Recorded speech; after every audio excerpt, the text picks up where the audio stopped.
اگر ملکه فرمانده نیست پس کی کندو رو اداره میکنه؟ جواب عجیبتر از چیزیه که حتی فکرشو بکنی. عملاً هیچ شخص خاصی، یا بهتر بگم همه زنبورا با هم. کندو مثل یه مغز بزرگ عمل میکنه.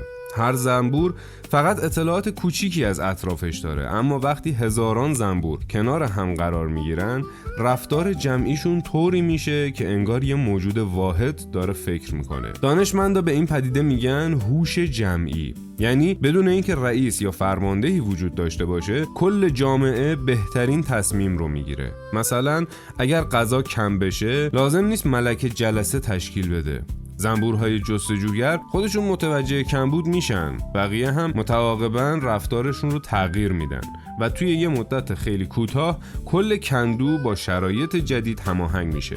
این دقیقاً همون چیزیه که امروزه دانشمندا سعی میکنن ازش برای ساخت ربات‌های گروهی و حتی هوش مصنوعی الهام بگیرن.